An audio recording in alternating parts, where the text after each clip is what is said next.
Salut tout le monde, c'est Eugénie, j'espère que vous allez bien. On se retrouve aujourd'hui pour une nouvelle vidéo sur la chaîne Les Tribulations d'une maman au foyer. C'est une vidéo un peu difficile à faire pour moi, mais je pense qu'elle est nécessaire pour moi et pour mon bien-être. Après, si elle peut aider les autres, ben écoutez, tant mieux. Après, je vais pas être de bons conseils je pense dans cette vidéo, mais j'en ai besoin, j'ai besoin de la faire. Mon corps m'a lâché là, mardi. J'ai eu l'impression que j'allais mourir. Du coup, j'ai le sentiment qu'il faut que j'en parle en fait, parce que je pense que je suis pas la seule dans cette situation. Je viens de voir une vidéo de Laurette, qui est pour moi une youtubeuse incroyable. Enfin, elle se déprécie, mais elle se rend pas compte à quel point elle est géniale. Enfin voilà, bref. En fait, il faut que je vous explique un petit peu les circonstances de ce qui s'est passé.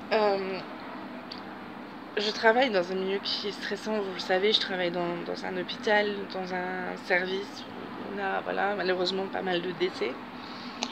Et la semaine dernière, on a nous-mêmes eu un décès dans notre famille.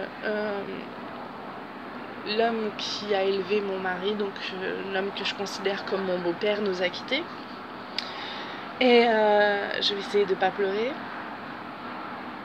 Et du coup, il a été hospitalisé pendant 15 jours avant son décès. Et pour aider mon mari, je me sentais démunie en fait. Donc pour aider mon mari, j'ai voulu tout gérer au niveau de la maison. Donc les enfants, la rentrée scolaire, parce qu'on vit en Nouvelle-Calédonie, la rentrée scolaire c'est de septembre en France, c'est là maintenant chez nous en février. Donc j'ai pris sur moi, j'ai dit à mon mari, tu t'inquiète pas, je gère mon travail, je gère les enfants, je gère la maison, on a ce qu'il faut à la maison, tu ne t'inquiètes pas pour nous. Plus le travail, et du coup, lorsque le décès est arrivé, j'ai pas pris conscience de ce qui se passait en fait. Enfin, j'étais dans mon optique de... Je me suis cachée en fait, je me suis cachée derrière les tâches ménagères, derrière la maison en fait, la gestion de la maison.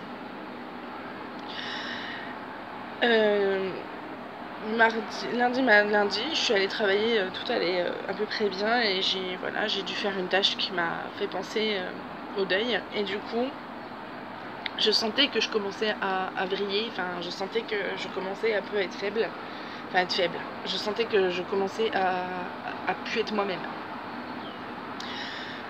Mardi matin, je suis allée voir mon médecin, je lui dis voilà, je pense que je suis pas loin de retomber en dépression. Du coup, je veux un traitement parce que voilà, j'ai déjà un antécédent de burn-out, donc je veux pas attendre que ça arrive. Et il me dit que non, que lui il pense pas que ce soit une dépression, que c'est un trop-plein. Que mon côté perfectionniste au travail pour qu'on ne me reproche rien et que je me déprécie et que... et le deuil par-dessus, pardon, hein, je suis désolée. Que le deuil par-dessus, bah voilà, c'était trop en fait. Donc j'ai dit bon bah ok.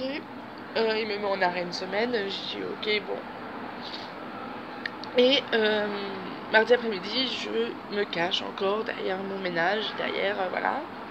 Quand je dis mon ménage, pour vous dire, je vidais carrément toutes les pièces de leurs meubles, je lavais les plaintes, parce que vous allez dire elle fait du ménage toute la journée, mais je vidais les pièces, par exemple ma terrasse, j'ai enlevé tous les meubles de ma terrasse, j'ai nettoyé à quatre pattes, limite à la brosse à dents dans les joints, enfin dans mon carrelage, enfin bref. J'ai été trop loin. Et j'ai déplacé des caisses et d'un seul coup mon corps a lâché en fait, mon corps a dit stop. Donc je me suis sentie partir, je me suis sentie pas bien, en fait j'avais des vertiges, des nausées et tout ça. Et pardon.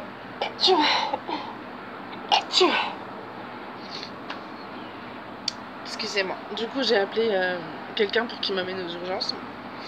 Mon mari était pas là, il était au deuil. Excusez-moi. Et j'arrive.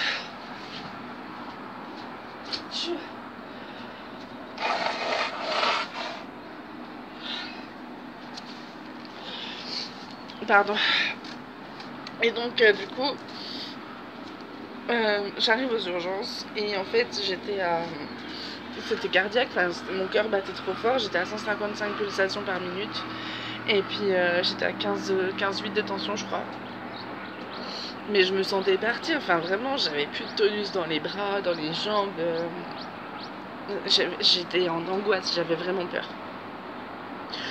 Du coup, elle m'explique que c'est une crise d'angoisse, que voilà, qu'il faut que je prenne du recul, qu'il faut que j'écoute mon corps et que je me repose. Du coup, je suis rentrée à la maison, mais dès que je me levais, en fait, dès que je me mettais debout, j'avais des vertiges, des nausées, des picotements, jusque dans la nuit, ça me réveillait, enfin, c'était vraiment... Et du coup, ben, je suis allée voir la dame des urgences, m'a dit, ben, dès que vous pouvez, vous allez voir votre médecin avec l'électrocardiogramme et tout ça. Et du coup, vendredi matin, parce qu'il travaille pas le jeudi, donc vendredi, je suis allée le voir. Mercredi, j'étais pas en état de me lever, je tenais pas debout de toute façon. Et donc vendredi matin, je suis allée le voir et rebelote, j'ai refait une crise d'angoisse dans son cabinet. Les gens autour de moi me regardaient avec des gros yeux, ils avaient peur, j'étais blanche, enfin, limite à tomber dans les pommes. Et donc rebelote, recrise d'angoisse. Et donc là, il m'a dit qu'il fallait que j'arrête, quoi, enfin qu'il fallait que j'arrête le trip de la Wonder Woman. Et que j'accepte que je suis humaine et que je peux, voilà, comme tout le monde, être pas bien. Aujourd'hui, on est samedi. Je suis seulement bien. Je dis entre guillemets parce que aujourd'hui, j'étais fière de moi d'avoir réussi à lancer une machine à laver sans avoir de vertige et de nausées. C'est ridicule. C'est ridicule d'être fière de ça. Enfin, vous vous rendez compte que mon corps je suis même plus apte à faire quoi que ce soit chez moi sans avoir des nausées, des vertiges. Enfin, c'est quand même complètement con. Pardon.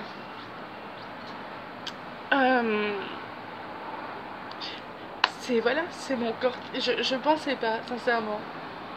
J'ai déjà eu des antécédents de burn-out, j'ai déjà eu des choses qui me sont arrivées. Mais je pensais pas que mon émotion pouvait à ce point-là infecter mon corps en fait. Et je me dis que si moi je suis comme ça, que si Laurette dans sa dernière vidéo parle de ça aussi, on peut pas être les deux seuls sur Terre à être comme ça en fait. Du coup, c'est pour ça aussi que j'ai voulu faire cette vidéo parce que on nous montre tellement les femmes fortes, les femmes courageuses, les femmes qui gèrent tout de front, que dans notre tête, si nous on n'est pas comme ça, bah, c'est qu'on est faible. Moi je me suis sentie faible que mon corps lâche comme ça, je me suis sentie... Oui, ce que je veux dire, ça a impacté mon moral parce que je me suis dit, bah, je suis faible. Parce que regarde-moi ça, je suis même pas capable de gérer mes émotions correctement. Du coup, je me suis sentie faible. Et alors que merde, non, je suis pas plus faible qu'une autre. Mais c'est juste que, ben voilà, à un moment donné, notre corps suit plus et qu'il faut accepter le fait qu'on doit se reposer en fait.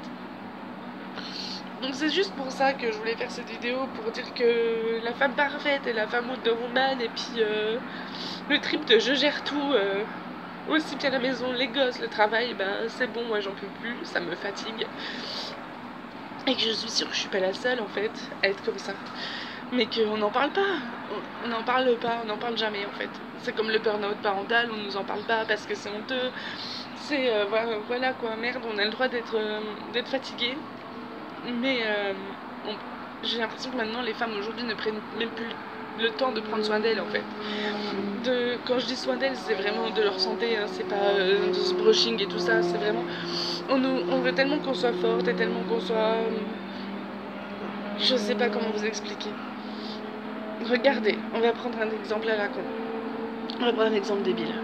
Dans n'importe quel film américain, vous verrez jamais une mère de famille fatiguée ou une femme qui travaille et tout ça qui est fatiguée. Vous verrez toujours la meuf, elle travaille à temps plein, surtout aux États-Unis, elle travaille à temps plein, son appartement il est nickel, ses enfants sont polis. Vous verrez jamais, jamais, jamais une femme faible. La